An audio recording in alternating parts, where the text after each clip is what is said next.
Crypto Words, it's Ultra Crypto back at it again. Today is Tuesday, September 1st, 2020.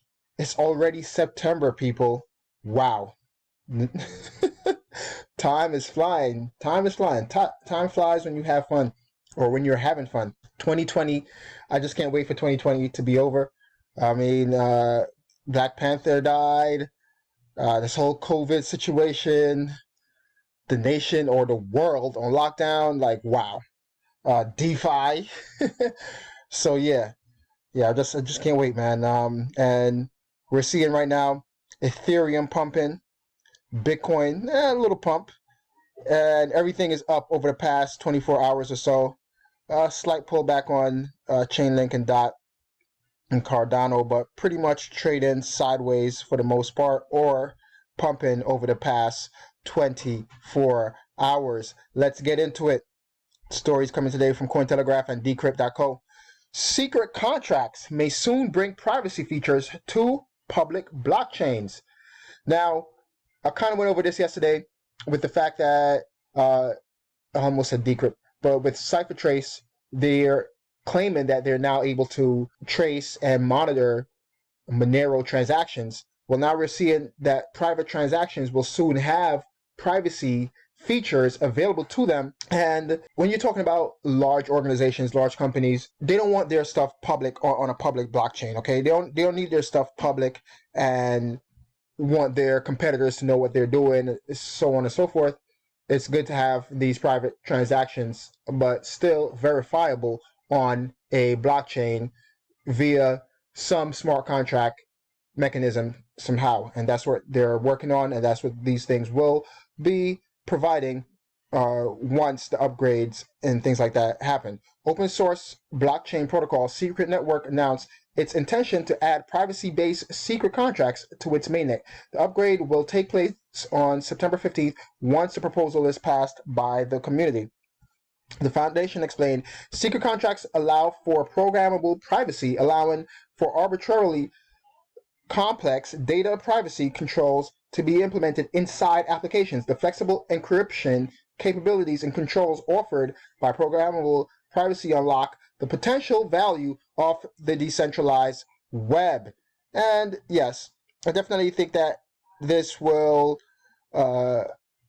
be something moving that will be adopted moving forward. We'll see a lot of, Ethereum will have private transaction. We'll see Bitcoin have private transaction. Litecoin have private. We're going to see all these cryptos have private transaction, because at the end of the day, people want to have their privacy. Okay, it doesn't matter what the governments of the world think. People, these programmers, these developers, will develop the means or develop or code into these contracts or onto these blockchain the necessary features that make it private. The foundation will also launch secret tokens, which are privacy-based assets that are programmable like ERC20s, but private like Zcash. Secret Network noted that it expects this will strengthen the mass adoption of DeFi as well, and I agree. Next, going to come from Cointelegraph, our favorite big banker, or our favorite, not private, yeah, he is a private banker, because that's what the central or the federal government, or almost said federal government, the Federal Reserve is. It is a private bank. Our favorite private banker here, Jerome Powell, throws dollar under a bus in Jackson Hole.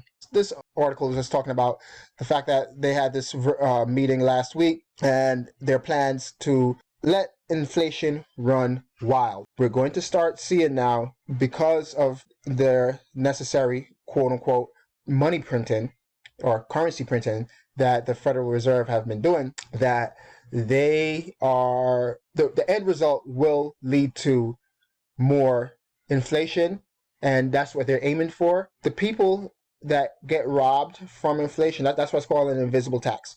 The people that get hurt the most from inflation, or the ones getting robbed, are basically the bottom half of the country, the bottom 60% of the country, the ones that have no idea how inflation works and why prices at the supermarket and at the gas station keeps increasing over time. They just think that the prices are increasing. It's not that. It's the fact that inflation is hurting them. And if you don't educate yourself about inflation, educate yourself about investing, then you're the ones that'll be hurt. And that's what's basically happening right here.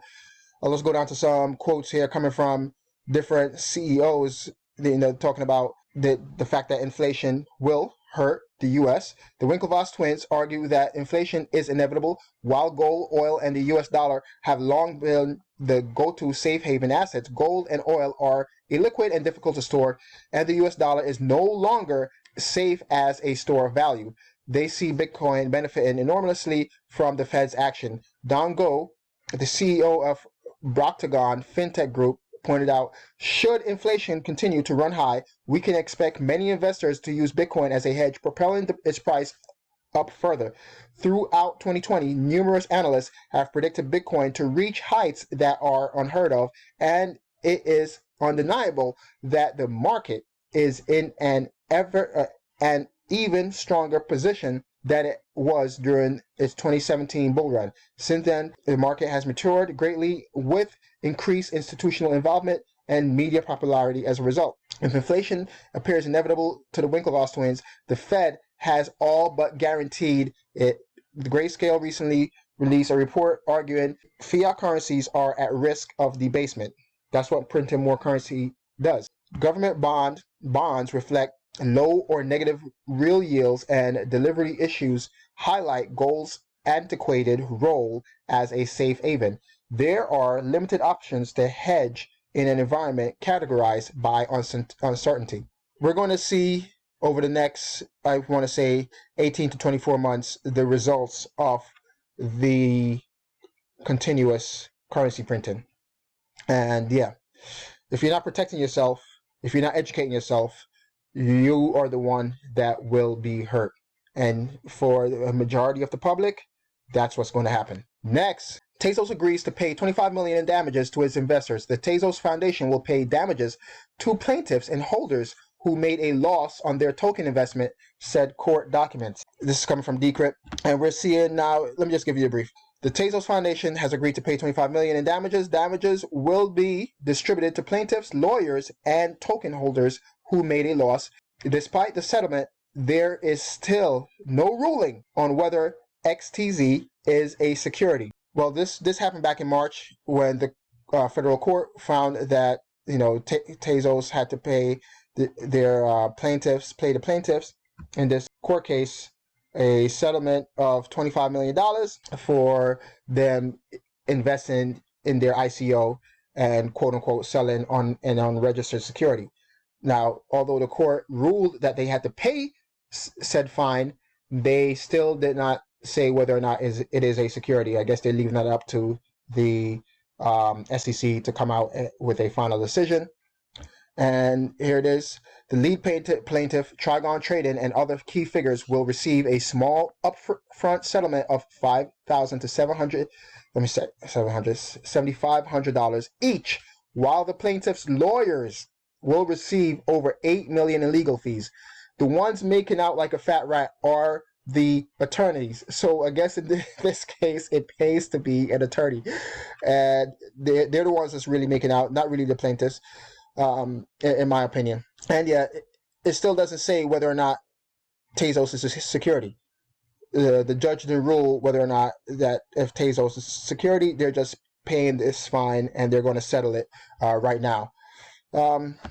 Nothing much to say about it. It's kind of stupid, because if they had just held it, right, although they lost some money initially, if they had held it and held on to it, I think right now they would have been up on that investment. But you want to take your money, go, get out of here. And that's what the Tezos Foundation is doing. Next, another Bitcoiner claims he lost $430,000 in Electrum wallet scam. Please, please, please, please, please, please be careful where you are storing your cryptos and where you send your cryptos to. Myself, I even lost $100 yesterday sending my some cryptos from my Binance account to a wallet that a staking wallet for Phantom, and it was because I didn't want to send it in separate transactions, which I typically do. I typically send my transactions like a small amount, and then to make sure that it went through, and then send the rest in a big bulk. But I just sent everything, all $107, sent it through one transaction, and now it's locked up in some address that wasn't even the address. That is address I sent it to, but it wasn't an ERC20 address or something to that effect. I have no idea. It's gone. Should have, took my time, and I just didn't want to get charged twice for the transaction fee, and I should have just paid the transaction fee in the end. This way, I wouldn't have that lost fund. But this is what happened. This is crypto. You're in charge of your own funds. Oh well, easy come, easy go, I guess. But there you have it. Just be careful where you're locking up and where you're storing your tokens. If there needs to be an update your hardware wallet, update your software wallet.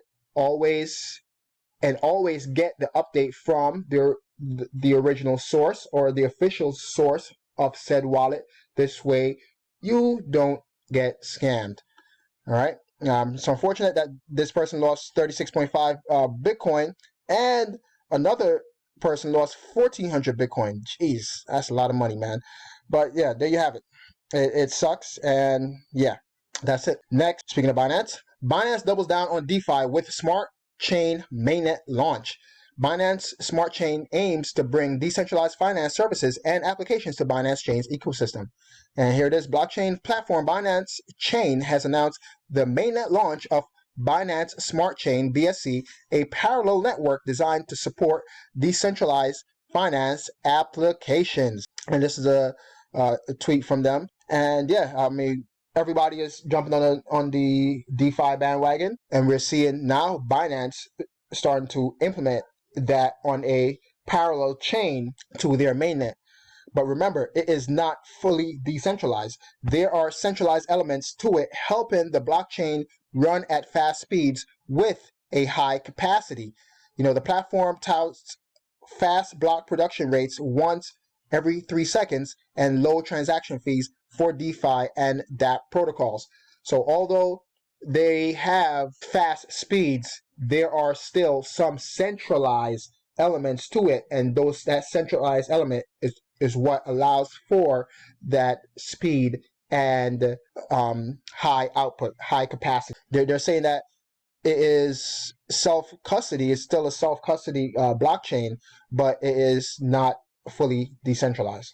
Again, when you're experimenting with these DeFi dApps, these DeFi protocols, be careful, with either it being centralized or decentralized. I also stated that yesterday, the fact that OKEX and BitTrue, that they wanted to offer, them being an exchange as well, offer DeFi products. They are still a centralized entity. They're trying to play both sides of the coin with the CeFi and DeFi.